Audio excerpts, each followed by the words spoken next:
Episode के starting में Z और कामिन किस कर रहे होते हैं। फ्लो में जेड आगे बढ़ जाता है। कामिन उसका हाथ रोक लेता है और आराम करने का बहाना करके वहां से चला जाता है। कामिन अपने रूम में आकर जो कुछ हुआ उसके बारे में सोचकर शर्मिंदा होने लगता है और यही सेम हालत जेड की भी हो रही होती है। जेड खुद से कहता है ज्यादा मत सोचो, कोवर्कर्स के बीच एक्सीडेंटली किस होता ही रहता है। अगले दिन जेड शावर लेकर फ्रीज से कुछ निकाल रहा होता है, तभी कामिन वहां पर आ जाता है और उसे बिना कपड़ों के देखकर कहता है कि मैं काम पर जा रहा हूँ। जेड कहता है कि कम से कम पहले कुछ खा तो लो। जे ने इतना सब कुछ लाया है। उसके बाद जे अच्छे खाने की प्लेट तो खुद रख लेता है और सिर्फ ब्रेड वाली प्लेट जेड को दे देता है। जेड कहता है कि यह क्या है। जे कहता है कि ब्रेकफास्ट है। जे कहता है मुझे सिर्फ यही क्यों मिलता है। जे कहता है कि बस यही है। फिर जे कामिन से पूछता है क्या तुम्हारी चोट सही हो गई है। कामिन कहता है कि हाँ। जेड कहता है कि तुम दोनों बहुत क्लोज लगते हो। कामिन उसे नीचे से पैर मारता है। जे कहता है कि तुम किस बात पर चिढ़ रहे हो। जेड कहता है कि कुछ नहीं, किसी ने बस कुछ रातों के लिए घर किराए पर लिए हैं और तुम अपने भाई से ज्यादा उससे क्लोज दिख रहे हो। जे कहता है कि हाँ बिल्कुल, तुम उस तरह के इंसान हो ही नहीं जिससे क्लोज हुआ जाए। जेड कहता है कि मैं तुम्हें थप्पड़ लगाऊंगा। जे कहता है कि हाँ हाँ लगाओ। जेड कहता है कि क्या तुमने उससे भी पूछा वो तुम्हारे क्लोज आना चाहता है या नहीं। जे कामिन से कहता है कि अब हम क्लोज आने ही वाले हैं, तो मैं जानना चाहता हूँ कि आप यूएस से थाईलैंड क्यों आ गए। कामिन कहता है कि मेरे डैड गुजर चुके हैं और मेरी माँ रिटायर होना चाहती है, इसलिए हमने कारोबार बेचकर थाईलैंड आने का फैसला किया। जे कहता है कि क्या आपको अकेलापन फील नहीं होता। आपके पार्टनर ने क्या कहा, क्या वह इससे सहमत है। कामिन कहता है कि मेरा कोई पार्टनर नहीं है। जे कहता है कि आप इतने हैंडसम हो फिर भी सिंगल हो या फिर किसी से बात चल रही है। जेड कहता है कि इतनी पूछताछ क्यों कर रहे हो, क्या तुम्हें इस पर डॉक्यूमेंट्री बनानी है क्या। जे कहता है कि मैं बस जानना चाहता हूँ पुलिस वाले की जो डेली लाइफ है वो कैसी होती है। तुम खुद को देखो, तुम पूरा दिन बस काम में लगे रहते हो, मैंने कभी तुम्हें किसी को डेट करते हुए नहीं देखा। फिर कहता है कि अरे हाँ तुम्हारे पास तो वो है ना, क्या तुम दोनों डेट कर रहे हो। जेड उसे मारकर कहता है दूसरों के मामले में दखल मत दो। फिर पूछता है आज कहाँ जा रहे हो। जे कहता है कि कैंपस में मेरा प्रेजेंटेशन है। जेड कहता है कि तुम नहीं जा रहे हो। जे पूछता है क्यों नहीं, यह मेरे ग्रेड्स है, तुम्हें पता है ना। जे कहता है कि मुझे तुम्हारी फिक्र है, मैं तुम्हारे लिए क्यूरियस हूँ, तुम्हारे ग्रेड्स और तुम्हारी लाइफ पर। उसके बाद जेड जे को अपने साथ पुलिस स्टेशन ले आता है और कहता है कि कोई जगह देखकर बैठ जाओ, किसी को परेशान मत करना, लोग यहाँ काम कर रहे हैं। जे कहता है कि पहले मैं नीचे जाकर कॉफी लेकर आऊंगा। फिर कामिन से भी पूछता है क्या आपको कुछ चाहिए। कामिन कहता है कि नहीं मुझे नहीं चाहिए। जेड कहता है कि मुझसे नहीं पूछोगे। जे वहां से चला जाता है। जेड कामिन से पूछता है क्या तुम ऐसा ही दिखावा करने वाले हो जैसे कुछ हुआ ही नहीं। कामिन कहता है कुछ भी तो नहीं हुआ है। जेड कहता है कि कामिन कहता है कि काम पर मुझे इंस्पेक्टर बोला करो। जेड कहता है कि ठीक है इंस्पेक्टर, लेकिन क्या तुम मुझे बता सकते हो कल रात क्या हुआ था। कामिन कहता है कि अगर तुम्हारा ध्यान भटक रहा है तो सर्च वारंट निकलवाने पर ध्यान लगाओ। उसके बाद चेरिन बेल को मैसेज करके पूछ रही होती है कि वह कहाँ पर है और प्रेजेंटेशन के लिए क्यों नहीं आई है। फिर वो उसे कॉल भी करती है लेकिन उसका कॉल नहीं लगता। चैंप पूछता है बेल नहीं आ रही है क्या। चेरिन कहता है कि वह मेरी कॉल ही नहीं उठा रही है। फिर वो जे को कॉल करके पूछती है क्या बेल उसके साथ है। वो कहता है कि मैं उसके साथ क्यों रहूंगा। चेरिन कहता है कि फिर तुमने अपनी प्रेजेंटेशन क्यों छोड़ी है। जे बताता है कि मेरे भाई ने मुझे अपने साथ रखने को बोला है, उसे डर है कि कुछ हो सकता है। वैसे तुम बेल के बारे में क्यों पूछ रही हो। चेरिन कहती है कि बेल भी प्रेजेंटेशन के लिए नहीं आई है, मैंने कॉल किया पर उसने उठाया नहीं, क्या इसका लेटर से तो कुछ लेना देना नहीं है। जे तुरंत कामिन को कॉल करके कहता है शायद बेल खतरे में है। कामिन पूछता है क्या हो गया है। जे कहता है कि बेल आज क्लास के लिए नहीं आई है। चेरिन ने बताया कि उससे कांटेक्ट नहीं हो पा रहा है जबकि आज प्रेजेंटेशन है। कामिन कहता है हो सकता है वो बीमार हो, अभी भी उस पर काम कर रही हो। जे कहता है कि ऐसा नहीं हो सकता, वो पढ़ाई को लेकर बहुत ज्यादा सीरियस है। हाँ लड़ाई झगड़े में है वो, पर क्लास को कभी नहीं छोड़ती। उसके बाद सब लोग बेल के रूम में जाते हैं। कामिन दूसरे कोप से पूछता है कोई गड़बड़ दिख रही है क्या। कोप कहता है कि नहीं, मैं कल रात से निगरानी कर रहा हूँ, कोई गड़बड़ नहीं हुई है। जे कहता है कि जल्दी ऊपर चलो। सब लोग ऊपर जाने लगते हैं लेकिन जेड जे को वही रुकने के लिए कहता है। उसके बाद जैसे ही वो लोग रूम में आते हैं एक अजीब सी स्मेल आती है। जब वो लोग बाथरूम में जाते हैं तो वहां का नजारा देखकर चौंक जाते हैं। उसके बाद फोरेंसिक टीम आकर वहां की जांच पड़ताल करते हैं। टीम मेंबर बताती है कि यहाँ बेल के अलावा किसी और के फिंगरप्रिंट और फुटप्रिंट नहीं मिले हैं। तभी डॉक्टर कामिन के पास आता है। कामिन उससे कहता है कि आज का दिन बहुत लंबा होने वाला है। डॉक्टर कहता है आपके लिए तो कुछ भी करूंगा।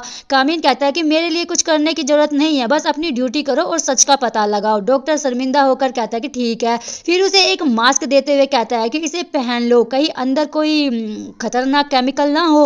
तभी जेड खांसने लगता है। कामिन कहता है कि यह मास्क पहन लो। जेड कहता है क्या तुम्हें मेरी फिक्र हो रही है? कामिन कहता है कि एक क्राइम सीन है, यहाँ पर कोई खतरनाक केमिकल हो सकते हैं। जेड कहता है कि मैं इसे पहन लूंगा अगर तुम मान लो कि तुम्हें मेरी फिक्र है। कामिन कहता है कि तुम हर बात को मजाक में क्यों लेते हो? फिर उसे खुद ही मास्क पहना देता है। जेड कहता है कि अरे आराम से करो। कामिन कहता है कि अगर तुम फिर से जिद्दी नहीं होते तो आराम से ही करता। जेड कहता है कि अगर तुम भी शुरू से मान लेते कि तुम्हें मेरी फिक्र है तो हर काम खत्म कर चुके होते। उसके बाद जे बहुत परेशान होता है। तभी दो लोग बॉडी को उसके सामने लेकर आते हैं। कामिन जेड से कहता है कि जे से प्यार से बात करना। जेड जे से पूछता है क्या तुम ठीक हो? जे गुस्से में कहता है कि मेरी फ्रेंड मर गई है, मैं ठीक कैसे हो सकता हूँ? तुमने कहा पुलिस हम पर नजर रख रही है, फिर एक और बॉडी क्यों? जेड कहता है कि शांत हो जाओ। जे कहता है कि कैसे शांत हो जाऊं, क्या पता अगली बॉडी मेरी हो। जेड उसे हक कर लेता है। कामिन जे से पूछता है क्या चेरिन और बेल के बीच में कोई प्रॉब्लम थी? जे कहता है कि नहीं, वे दोनों बहुत ही क्लोज थी, सिर्फ चेरिन के पास ही बेल के रूम की चाबी थी। उसके बाद कामिन चेरिन से पूछता है कि उसका और बेल का क्या रिश्ता था।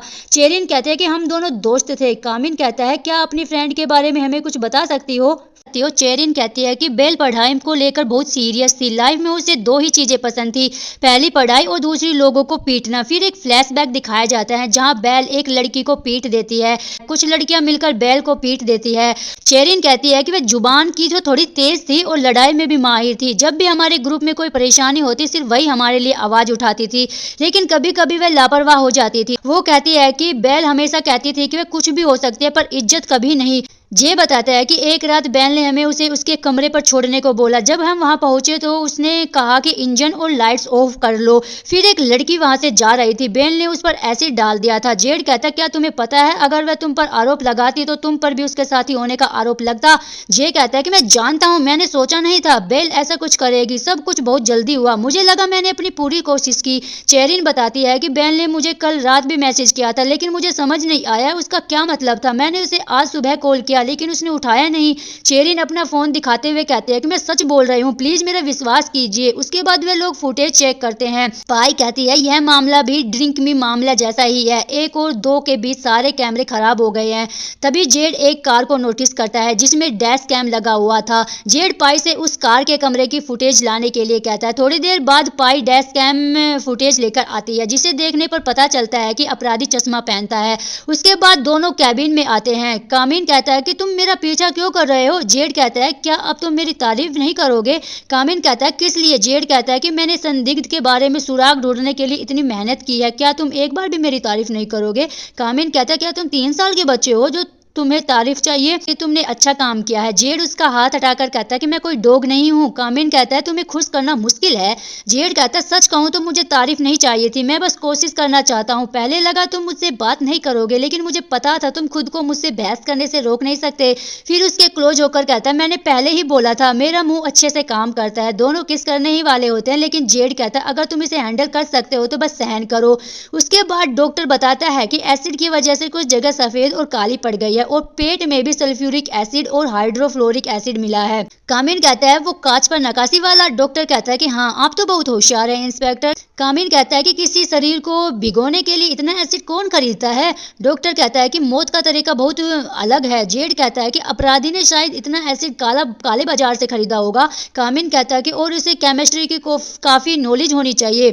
डॉक्टर कहता है कि आगे के रिजल्ट भेजने के लिए क्या मुझे आपका नंबर मिल सकता है? कामिन कहता है आपके पास मेरा ईमेल है तो सही। डॉक्टर कहता है कि ईमेल उतना तेज नहीं है, अगर कोई काम आ गया तो मैं आपको तुरंत कॉल कर सकता हूँ। ईमेल तो बस एक टेक्स्ट है, मैं आपकी आवाज सुनना चाहता हूँ ताकि जान सकूं आप क्या सोच रहे हैं। तभी जेड उसका फोन लेकर कहता है कि मेरा नंबर ले लो, इंस्पेक्टर बहुत ज्यादा बिजी रहते हैं, उनके पास तुम्हारी कॉल उठाने का टाइम नहीं है। जेलस हो जाता है। उसके बाद ग्रुप चैट में बेल के बारे में कोई मैसेज बनाकर भेजता है और जे को इन्वाइट करता है। उसके बाद चेरिन अपने घर लौट रही होती है, तभी उसको फील होता है कि कोई वहां पर है, खड़ा हुआ है, वो छुप गया है, पर वह इग्नोर करके के अंदर चली जाती है। उसके बाद जेड और कामिन घर लौटते हैं। कामिन पूछता है डॉक्टर से तुम्हें प्रॉब्लम क्या है, हॉस्पिटल के बाद से तुम ऐसे ही हो, अब घर पर भी। जेड कहता है कि यह तो मुझे पूछना चाहिए, प्रॉब्लम से भागने वाला और जो कुछ हुआ उसके बारे में बात करने से मना करने वाला मैं नहीं, तुम हो। तो बताओ क्या तुम मुझे किस करके भाग जाना चाहते थे? कामिन कहता धीरे बोलो। जेड कहता यह मेरा घर है। कामिन कहता हम अकेले नहीं रहते। जेड कहता क्या तुम्हें डर है कि जे सुन लेगा या फिर तुम्हें मेरे लिए कुछ फील नहीं होता? कामिन कहता देखो तुम। जेड कहता है कि जो कुछ कहना सीधे बोलो, हमें एक बार किस किया, यह कोई बड़ी बात नहीं है, मुझे ऐसे लोग पसंद नहीं जो साफ साफ नहीं बोलते। और घर किराए लेने वाले बात, कामिन कहता है कि हम इस पर बाद में बात करेंगे, पता है ना यह केस कितना सीरियस है? जेड कहता है बस एक साइन ही तो करना है, डिटेल तो तुमने पहले ही पढ़ ली है। कामिन कहता है मैं फिर से पढ़ना चाहता हूँ। जेड कहता है कि मैं 3 दिन देता हूँ, 3 दिन बाद मुझे दोनों चीजों का आंसर चाहिए, लीज का भी और किस का भी। कामिन कहता है ठीक है, अभी 3 दिन बाकी है ना, लेकिन जब हम ड्यूटी पर हो तो प्रोफेशनल रहना, समझे? जेड कहता है कि बिल्कुल मैं कर सकता हूँ, तुम अपना देखो, तुम ही इसे हैंडल नहीं कर पाओगे, और वहां से चला जाता है। कामिन कहता है लगता है फिर से गुस्सा हो गया है। उसके बाद सारे स्टूडेंट बेल के आत्मा की शांति के लिए आए हुए होते हैं। कामिन कहता है ज्यादा लोग नहीं आए। जेड कहता है कि उसके पास्ट को देखते हुए यह तो होना ही था। तो कामिन कहता है कि उसके दोस्तों का ग्रुप का जो बॉन्ड है वो काफी अच्छा है, बॉडी जब्त होने के बाद भी उन्होंने पहले ही सेरेमनी रखी है। फिर पूछता है फाई और तार की सेरेमनी का क्या हुआ? जेड कहता है कि उनकी फैमिली है, उन्होंने कर ली होगी। उसके बाद टोंकला सेरेमनी में आए लोगों से पैसे ले रहा होता है, तभी चेरिन उससे कहती है कि ऐसे टाइम पर भी तुम्हें पैसों की पड़ी है? टोंकला कहता है किसी को पता नहीं चलेगा। चेरिन कहती है तुमने कहा तुम मुझे प्रोटेक्ट करोगे, तुमने सच में लगता है अपनी ऐसी हरकतों से तुम मुझे प्रोटेक्ट कर सकते हो क्या? टोंकला कहता है कि हाँ कर सकता हूँ, अगर मैं नहीं होता ना आज तुम्हारी सेरेमनी होती। चेरिन कहते हैं इसका क्या मतलब है? तभी टोंकला कहता है ट्रूथ और डेयर का लेटर सिर्फ बेल को नहीं मिला था, मुझे भी मिला था। चेरिन देखती है कि उस लेटर पर बेल के नाम को मार्क किया गया था।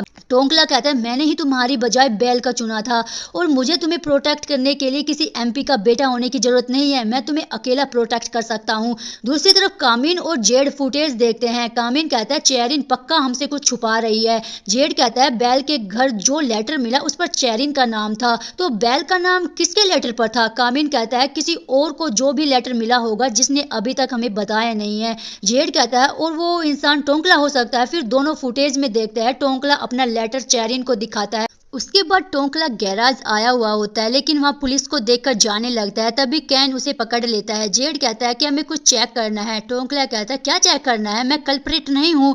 तभी कैन कहता है कि यह एक पेन ड्राइव मिली है मगर यह खाली है। कामिन टोंकला से पूछता है इस ड्राइव में क्या था? टोंकला कहता है जाके खुद पता कर लो। तभी जेड गुस्से में आकर कॉलर पकड़ लेता है। कामिन जेड को शांत रहने के लिए कहता है। कामिन टोंकला से कहता है तुम्हें अभी हमें बताने की जरूरत नहीं है, पर हर हालत में तुम्हें थोड़ी देर के लिए यही रहना पड़ेगा।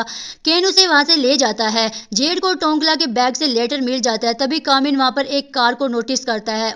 उसके बाद कामिन पुलिस स्टेशन आता है, वहाँ डॉक्टर भी आया हुआ होता है। डॉक्टर कामिन को स्नैक्स देते हुए कहता है मुझे फिक्र हो रही थी आप थक गए होंगे इसलिए मैं यह ले आया। कामिन के लेने से पहले जेड उसे ले लेता है। डॉक्टर कहता है चलो अंदर चलकर खाते हैं। फिर डॉक्टर कामिन को डेजर्ट प्लेट में निकाल कर देता है, लेकिन उसे जेड खा लेता है। डॉक्टर दूसरा निकाल कर देता है, जेड उसे भी खा लेता है।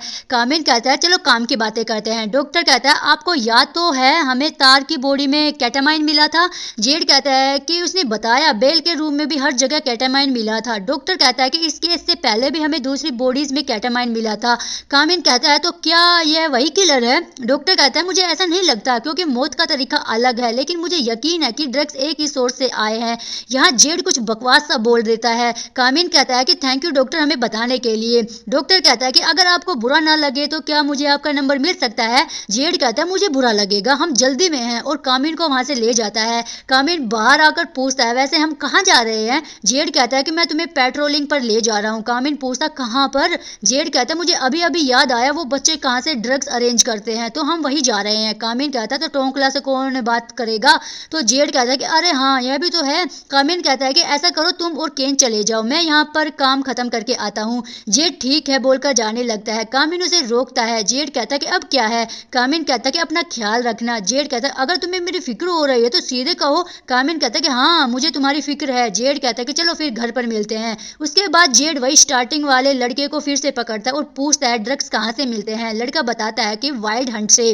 फिर केन उसे पुलिस स्टेशन ले आता है। उसके बाद जेड वाइल्ड हंट जा रहा होता है, तभी कोई उसे टक्कर मार देता है। इधर कामिन को एक कॉल आता है। वह इंसान कहता है, क्या तुमने कभी सुना है जिज्ञासा बिल्ली को मार देती है? कामिन कहता है, कौन हो तुम? वो इंसान कहता है, जानता हूं तुम नए हो और तुम्हें ज्यादा जानकारी नहीं है, इसे एक सबक समझना, और कॉल कट कर देता है। तभी कामिन जेड की बहुत सारी मिस कॉल देखता है। इधर एक बंदा जेड से कहता है, मैंने सुना तुम मुझे ढूंढ रहे थे। यह बंदा अपना नाम स्योंजे बताता है। इधर कामिन केन से पूछता है, जेड कहाँ है? जेड बताता है कि वो वाइल्ड हंट गया है। कामिन कहता है, मुझे उसकी लोकेशन भेजो। कामिन लगातार जेड को कॉल करता रहता है मगर वो नहीं उठाता। इधर सांजे जेड को पीट रहा होता है। कामिन केन को कहता है कि जल्दी बैकअप भेजो, जेड खतरे में है। उसके बाद एक रात पहले का सीन दिखाते हैं। जेड कामिन के बेड पर लेट जाता है। कामिन कहता है, वह मेरा बेड है। जेड कहता है, मैं बहुत थक गया हूँ, क्या तुम थोड़ी देर मुझे लेटने नहीं दे सकते? फिर कहता है कि इंस्पेक्टर तुमने पजामा पहना हुआ है तो आकर सो जाओ, एक रोबोट की तरह काम करते रहते हो, आराम नहीं करना क्या?